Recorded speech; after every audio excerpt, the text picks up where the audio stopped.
मौलवियां चो आ बंदा है जिहदे ते मैनूं यकीन है ते मुज़ाकरात वास्ते मैं गलिया इन्हां नूं फिर जिहड़ी उस मंगी है माफ़ी मुफ्तियां चो मैनूं यकीन है मुफ्ती वज़ीर अहमद साहब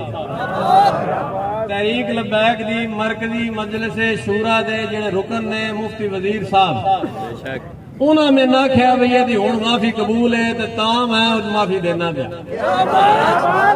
थले किसी मुफ्ती की भी गल मेरे दिमाग च नहीं आती मैंने पता बई नामू से रसालत उत्ते पहरा देना तो मरकज तहरीक लबैक ने देना उहदे विच जिहड़ा मुफ्ती वजीर है वह भी जाना है ते ओह जने जे आख्या ना अंज है तो मैं आख्या जी कबूल है ते मैं मुड़ भी उन्होंने आख्या मैं आख्या जे मेरे किसी पूछया ना भी क्यों दी आ ते मैं जनाब होरां दा नाम लैना उन्हें आख्या बिल्कुल नवी मैनूं पता जे गल दा मैं आख्या जी मैनूं नहीं पता तो मैं तुहाडा नाम लै देना